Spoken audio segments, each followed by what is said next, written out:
Saludos cordiales a todos los oyentes y televidentes que continúan con la sintonía de los medios de comunicación de la Universidad Técnica del Norte.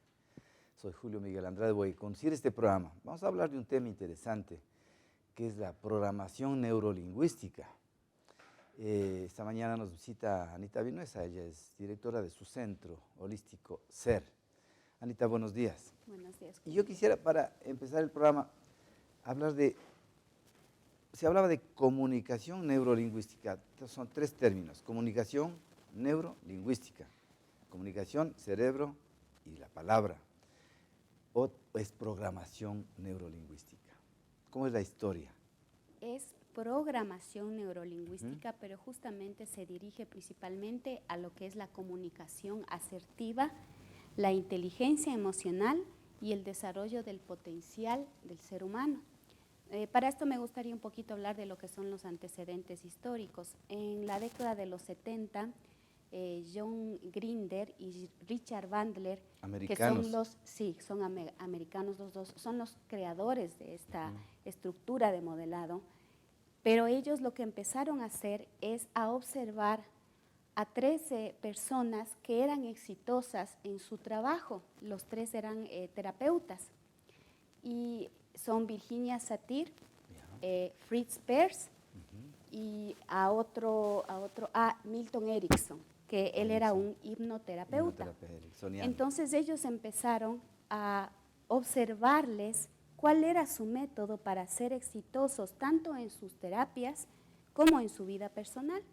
Entonces, en este proceso de observación ya científica, hicieron el estudio y se dieron cuenta que básicamente era su comunicación con los pacientes, era la forma como ellos manejaban la palabra, y luego obviamente determinaron lo que es el tono de la voz. Pero para poder llegar a expresarse de esa manera, fueron comprendiendo que había una especie de estructura o un modelo, y ahí es que ellos lograron establecer ese modelo, y de ahí nació lo que se llama la programación neurolingüística, que es una estructura de modelado a través de la palabra. Entonces, una vez que se determinó esta forma de trabajo, se la ha estado utilizando principalmente para lo que es la motivación, la comunicación asertiva, pero ahora se la utiliza también como una herramienta terapéutica, ya que uno de los mayores conflictos que se tiene a nivel personal incluso es justamente la comunicación. No es lo mismo hablar que dialogar, no es lo mismo responder. Cuando tú dices algo a una persona, le respondes, que comunicarte con ella. Nosotros por lo general no escuchamos los diálogos que nos hace la otra persona, sino que solamente le respondemos, como por decir, para dejarle callado. No queremos que la otra persona nos vaya replicando. Y ahí es en donde se basa en que el mapa, uno de los postulados, de los principales postulados, es que el mapa no es el territorio. Nosotros cada uno hemos recibido una educación, hemos recibido una crianza, y en esa crianza, especialmente en los niños, cuando estamos en los primeros años hasta los 5 años, estamos abiertos, nuestro sistema neuronal está completamente desarrollándose y creando enlaces neuronales. Entonces, ¿qué pasa? Que ahí es cuando nosotros prácticamente vamos a determinar cómo vamos a hablar y cómo vamos a expresarnos con las demás personas. Y eso va a estar siempre conectado con las emociones, con los pensamientos y con los sentimientos. La semana pasada hablábamos de salud consciente y decíamos que para que una persona llegue a estar saludable, tiene que asumir, hacerse responsable de todo este proceso, y ahí es donde entra la programación neurolingüística. Yo estoy trabajando en mi consultorio con las personas en el plano bioenergético, lo que son chakras, flujos de energía, pero también estoy trabajando la programación neurolingüística. Todo proceso se lo hace en base primero a una relajación, y luego también se maneja la hipnosis ericksoniana. Obviamente son palabras neutras que van a ayudar a la persona a encontrar dentro de sí recursos que le ayuden a superar algún trauma, algún miedo, alguna fobia y que le potencien respuestas más asertivas frente a las circunstancias que vive. El hecho está de que la programación neurolingüística nos ayuda a responder de una mejor manera a las situaciones que nosotros estamos viviendo, porque no se trata de cuestionar lo que nos sucede, sino cómo respondo a lo que me sucede. ¿Sí? Entonces, como para no caer en conceptos técnicos, ¿no? Un ejemplo, cuando un niño está junto a un adulto, digamos que el niño está jugando ahí en el suelo, ¿no? Y hay ahí un adulto que está hablando por teléfono, que está conversando con alguien más, el niño está escuchando eso. En el diálogo que hacen las personas están inmersos pensamientos, sentimientos, emociones, y eso marca el tono de la voz. Entonces el niño está escuchando, recuerden, sus neuronas están despertando al mundo exterior. Y esas neuronas lo que hacen es como grabar las palabras con ese tono que escuchan. Y luego lo que hace el niño es repetirlas. El niño no sabe el contenido, tampoco sabe lo que significa la palabra, pero la empieza a repetir. Yo me he topado con niños de 7, de 8 años que son palabras ofensivas y los niños van y le repiten al hermano. Y yo le pregunto, ¿y tú sabes lo que significa? No, dice. Un compañero le sabe decir a mis compañeros así, entonces dice, va a la casa y le dice al hermano de esa manera. ¿Qué pasa? Que el niño lo que está haciendo es repitiendo, pero no sabe qué es lo que contiene. Lo que el niño registra es la emoción, el tono de voz. Entonces, cuando el niño se encuentra con una experiencia similar, que se parece en el tono de voz y guarda la emoción igual, parecida, símil a lo que escuchó, el niño dice, esta palabra tengo que decir. No sabe si es un insulto, no sabe si es una calificación, no sabe si está en base a un prejuicio, no sabe si es una agresión, el niño no lo sabe. Por eso es que cuando yo trabajo con las madres, lo que es el desarrollo psicoafectivo, ¿no? Lo primero que dicen es, quiero que me obedezca. Entonces le pregunto, ¿y cómo quieres que te obedezca? Dice, yo quiero que haga las cosas cuando yo le digo y quiero que haga los deberes como yo le digo. Y ahí es en donde yo empiezo a trabajar para que la madre pase de la palabra obediencia hacia la palabra responsabilidad. Y eso es una transición. ¿Cómo hago la transición para pasar de obediencia a responsabilidad? Yo le recuerdo la crianza. Nosotros somos una generación que, es verdad, no somos malas personas, pero nosotros venimos de una educación por represión, donde la letra con sangre entra. Todo era a base de amenazas. Si no comes, aquí está el San Martín. Si no haces los deberes, aquí está el reglazo. Si no atiendes, el punterazo, el borradorzazo. Entonces, todas esas cosas están en nuestro inconsciente y nosotros pensamos, nosotros creemos que esa es la forma de enseñar. Lo que no nos damos cuenta es que cada palabra que decimos en cualquier diálogo, aunque estemos sentados en un parque, esas palabras están dando una vibración y están creando en la otra persona, en quien las escucha, sensaciones. Entonces, hasta aquí estamos hablando de programación neurolingüística, como los creadores se basaron en 3 personas exitosas, como Virginia Satir, que tiene un lindo libro, Virginia Satir, igual Peirce y también Erickson, que maneja muy bien la hipnosis ericksoniana, ¿no es cierto? Estas personas exitosas pues, manejaban bien la cabeza. Entonces, para ser exitoso significa manejar bien la cabeza y sobre todo lo que dice Carl Rogers, ser persona. Tiene un libro Carl Rogers hermoso, dice cómo convertirse en persona. Entonces, y ese es debe ser la meta de los seres humanos, ser persona. Así es, ellos lo que hablaban es de que nosotros creemos una coherencia, lo que hemos venido hablando, entre cabeza y corazón. Cuando tú hablas solo con el corazón, puedes decirle a la otra persona, mi vida es tuya. Y decir, si tú no estás conmigo, me muero o me mato. Eso sería hablar desde el corazón y no tener conciencia. A veces a mí me llaman y me dicen, Anita, estoy desesperada porque mi novio me terminó, me dejó. Entonces, yo lo que hago, una herramienta que yo tengo es, inhala. Respira. Ahora exhala. Dice, es que yo me voy a morir sin mi novio. Inhala y ahora exhala. ¿Qué tuvo que ver tu novio en lo que acabas de hacer? Dice, nada. Entonces, ¿dónde está que tú dices que te vas a morir? Porque si la otra persona fuera dueña de tu respiración, fuera dueña de tu cuerpo, fuera dueña de tus funciones, podría estar tu vida en manos de la otra persona. Y justamente la programación neurolingüística pule estas frases que nosotros a veces decimos y parecen que son bonitas, parece que guardan romanticismo, parece que incluso guardan amor, cuando solamente son palabras como basura. Nosotros guardamos información, pero no tenemos el sentido de lo que significan. Y por eso es que se llama modelado, es una estructura de modelado. Cuando estás al lado de un niño, el niño está captando todo y luego le va a repetir, y cuando tú le digas al niño, no digas eso, yo le pregunto al niño, ¿y dónde escuchaste eso, mija? Dice, mi papá le dijo a mi mamá. O mi profesora, yo le escuché a mi profesora en el recreo que estaba conversando. El niño no se inventa la palabra. No es lo mismo el lenguaje que simplemente soltar palabras a la suerte, a ver cómo se las interpreta. Otra cosa en la que se basa la programación neurolingüística es en trascender creencias y estructuras viejas. Porque justamente eso te estaba diciendo, nosotros somos criados bajo otra estructura, bajo otra creencia, porque la época era distinta.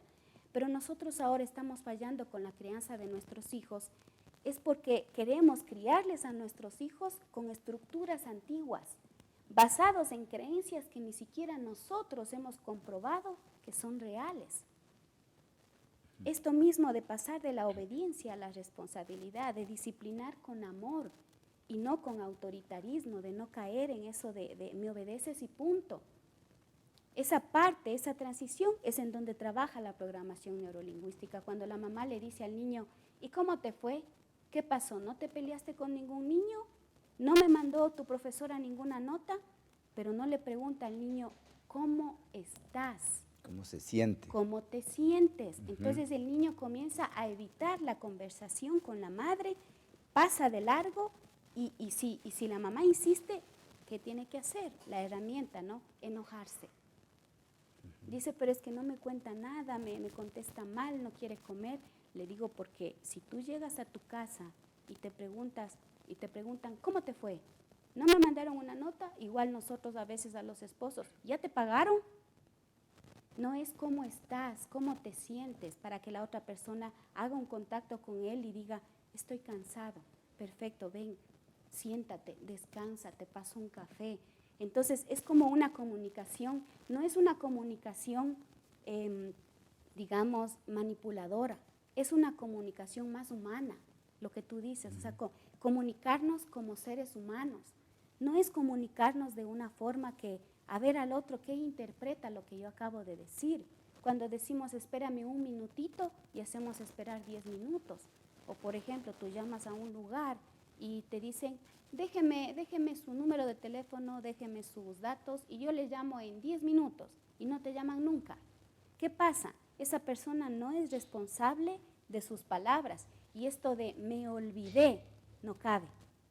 Porque el cerebro, una cosa que me gustaría que comprendan, el cerebro es un instrumento tan poderoso, tan prolijo, tan exacto, que una persona cuando dice, me olvidé de responderte la llamada, o me olvidé de avisarte, nosotros acá sabemos que eso es mentira, que no existe el olvidar. Lo que pasa es que ese cerebro está programado para no disciplinarse en el hacer. En el hacer. El hacer, la acción, es resultado del pensar y del sentir, de lo que yo le pongo como para que la acción se dé. Entonces, si yo asumo que mi tiempo es importante, pero no el del otro, yo no respondo. Y la programación neurolingüística sirve entonces para ponerle en forma al cerebro. Exacto, dicen que el único órgano que no se cansa, que no va a envejecer si se lo mantiene en ejercicio, es justamente el cerebro. Y en el cerebro nosotros podemos irlo programando, por eso se lo utiliza también para el desarrollo personal, lo podemos ir programando, reprogramando y desprogramando para ir siendo conscientes de lo que vamos haciendo cada día, de lo que vamos diciendo, de lo que vamos pensando.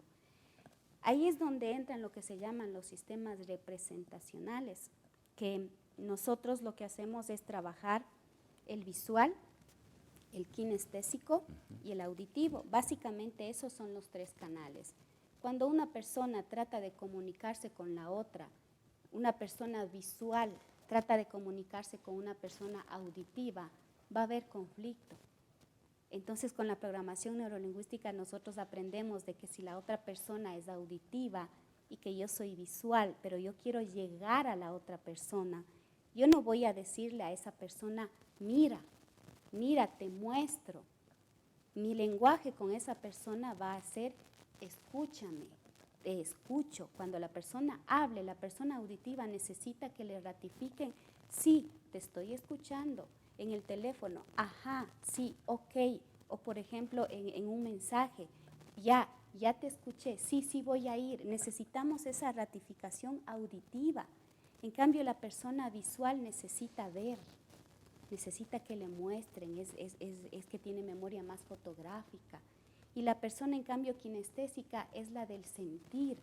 Es la que le gusta que le toquen, que le pongan la mano, que cuando le conversen hagan un contacto. Si tú vas y le tocas a una persona que, por ejemplo, es auditiva, le vas a crear ya enseguida una barrera porque no estás trabajando en su canal. Lo ideal es desarrollar los tres canales para que cuando tú trabajes con una persona, en el caso, por ejemplo, de los vendedores, no pueden vender a una persona que es kinestésica hablándole en un tono auditivo, porque la forma, el canal en el que te vas a expresar va a determinar tu forma de hablar, las palabras que vas a utilizar y el tono que vas a tener en tu voz. Incluso el lenguaje corporal cambia de visual a auditivo a kinestésico. El kinestésico se mueve mucho. Los niños que se mueven mucho, que están con las manos así, que están con los pies, son niños kinestésicos. Y las mamás tienen la costumbre de, estate quieto, siéntate, no hagas así, baja las manos, no te cojas el pelo. El niño es kinestésico. Es verdad, hay que trabajar ese canal, desarrollar el canal auditivo. Hay personas que, por ejemplo, dicen, yo no puedo hacerle estudiar a mi hijo.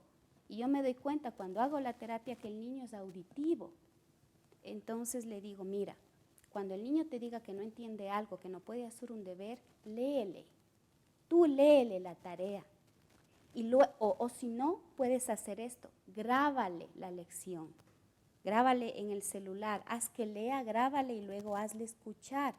Entonces el niño al escucharse, al ser el niño auditivo, va a encontrar su canal de aprendizaje.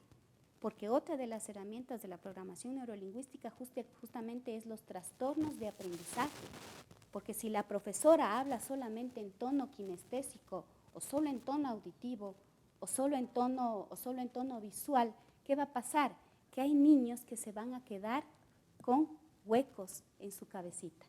Su atención no va a poder centrarse en la clase ni en la información que les está llegando. Entonces el niño va a lograr captar información cuando la profesora trabaje los tres canales. Entonces la programación neurolingüística viene a ser un proceso educativo. Está ya insertándose, de hecho, la programación neurolingüística, la neurociencia, en lo que tiene que ver el sistema educativo. Porque de ahí ahora tenemos niños que son muy especiales, que hay incluso esto de distorsionar los canales, donde decir yo siento la figura, o yo escucho el olor, porque el cerebro se ha desarrollado tanto y estos niños, por ejemplo, no son niños tontos, no son niños retrasados, necesitan una herramienta distinta y la neurolingüística está como por ahí llegando a ese punto en donde la educación justamente está tan patoja ahorita que está necesitando ya de esta herramienta. Entonces la profesora no solo necesita hablar, la profesora necesita desarrollar ella, primero conocer ella su canal y luego determinar cómo puede llegar a la mayoría de los niños, si es posible a todos, pero utilizando los 3 canales de información. Otra cosa que la programación neurolingüística nos ayuda es a aprender a eliminar la información que no me sirve para sentirme bien. A propósito del terremoto que aconteció en el mes de abril, las personas tienden a masificar la información y volverla como un estado interior, un estado de depresión. Hay personas que me llaman y me dicen, estoy deprimida. Le digo, ¿por qué? Dice, por esto del terremoto, por las noticias, por lo que dicen que ha pasado, por los fallecidos. Entonces, yo les pregunto que si esa depresión, si esa tristeza ayuda un poco a la situación que se está viviendo. Y dicen, no, dice, yo sé que no ayuda, pero yo me siento así. Y es porque no sabemos manejar la información. Todo lo que sucede en nuestro entorno nosotros no lo podemos cambiar. Hay cosas que sí están en nuestras manos. A la naturaleza no la podemos manipular, pero lo que podemos hacer es aprender a responder asertivamente a lo que está sucediendo. Y todo eso se lo hace a través de la programación neurolingüística. Es decir, ¿de qué sirve que yo me deprima frente a esta situación? ¿Cuál es mi aporte? Mejor sería ir a comprar una botellita de agua y ir a donar a las instituciones que se están encargando de esta situación. Es más sano, pero el cerebro cuando no está bien entrenado en pensamientos, en sentimientos, no puede llegar a esta meta de responder de forma asertiva. No podemos cambiar a las personas, no podemos cambiar las situaciones, pero sí podemos cambiar la forma, las rutas que yo sigo para poder llegar a continuar, estar bien, pese a lo que está sucediendo. No es para nada indiferencia, es solamente tomar en cuenta en qué ayuda enfermarme, en qué ayuda bloquearme a las situaciones que están sucediendo, si tal vez lo que debo hacer es responder. Y el mundo es como yo quiero verlo, Sí, ¿cierto? exacto. Yo soy dueño de mi vida y yo soy el arquitecto de mi vida. Y en el campo terapéutico la programación neurolingüística sirve también para que las personas se hagan cargo de su vida, sí, y sean responsables de los fracasos, no acusen a otra persona de haber fracasado. Sí, cuando decimos esto de que el mapa no es el territorio, tú tienes tu mapa mental, tú tienes tu estrategia, tus tácticas para hacer tus cosas, y yo tengo la mía. Pero eso no significa que al tener nosotros mapas distintos, eso no significa que tenemos que vivir peleando. Lo que podemos hacer es que desde mi mapa yo puedo comprender que tú tienes una estrategia distinta para hacer lo mismo que yo quiero hacer. Si nosotros cogemos 3 personas y les decimos que vayan a hacer una tarea, el objetivo es que hagan la tarea o que consigan alguna cosa, pero cada una va a tener una estrategia distinta. Y cuando les unimos a los 3, ahí cuando implica el trabajo de grupo, cuando les unimos a estas 3 personas, las 3 consiguieron lo que nosotros queríamos que consigan. Pero al hablar del proceso, de cómo lo consiguieron, el mapa de cada uno se va transformando. Es decir, que aquí lo que se comprueba es la flexibilidad del cerebro. El cerebro no es una piedra. El cerebro está abierto cuando yo hago un proceso. Hoy se habla de la plasticidad. La plasticidad del cerebro. Yo le digo a la persona que lo único que necesito es que le deje al cerebro la apertura a que si yo debo hacer un cambio que va a ser positivo para mí, que lo haga. Pero las personas a veces no quieren cambiar, incluso cuando yo les doy unas gotitas de flores de Bach, me preguntan, ¿y esto me va a cambiar? ¿Voy a dejar de ser yo? Le digo, ¿y qué si cambias? ¿Cuál es el problema con que cambias? El asunto sería, cambia para bien. Entonces el cerebro sí está abierto a cambiar. Puede cambiarlo todo, puede hacerlo a través de la visualización, pero si haces visualización necesitas sentir, y si sientes necesitas escuchar, y si escuchas necesitas verte haciendo lo que estás planificando y que lo quieres. No basta con decir yo quiero algo. Perfecto, ¿Cuál es la estrategia? Visualizar, ver, sentir y escucharte viviendo esa experiencia. Entonces tu cerebro ya hizo un cambio y en el momento que tú sales al mundo con ese cambio, tu actitud y tus acciones van a estar encaminadas a que aquello que quieres lo vas a hacer. Y si es que yo tengo éxito, usted no tiene éxito, no es porque existe la buena ni la mala suerte. No. Eso hay que eliminar. No existe la buena suerte ni la mala suerte. No existen los estrellados ni los con estrella. Exacto. Todo depende de cómo utilices tu propio potencial. Exacto. Y todos venimos con ese potencial para venir a ser lo que somos. El objetivo es venir a ser lo que somos, no lo que no somos. Y para eso lo que necesitamos es conocer lo que tenemos. ¿Y qué tenemos cada persona? Cada persona lo que contamos es con un cerebro, contamos con un corazón, contamos con un cuerpo, con una alma, contamos con una vida. Por lo tanto, si contamos con eso, pues ya podríamos bien ser dueños de nuestra existencia. Anita, este tema es amplio, sí, dime lo que hablas, te diré quién eres, ¿no es cierto? Tiene que ver mucho la palabra. Hablas, piensas, sientes. Exacto. Y crees y te diré quién eres. Y hábitos, ¿no es cierto?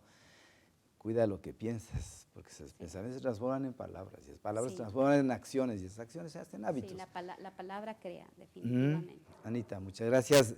Anita Vinuesa tiene su centro en La Maldonado y Guillermina García, Centro Holístico SER, a una cuadra del Colegio Toro Gómez de la Torre. Seguimos conversando estos temas, son interesantes. A ustedes muchas gracias. Este programa se repite en la noche, luego el noticiero, 10 de la noche. Muchas gracias. Te esperamos el día de mañana.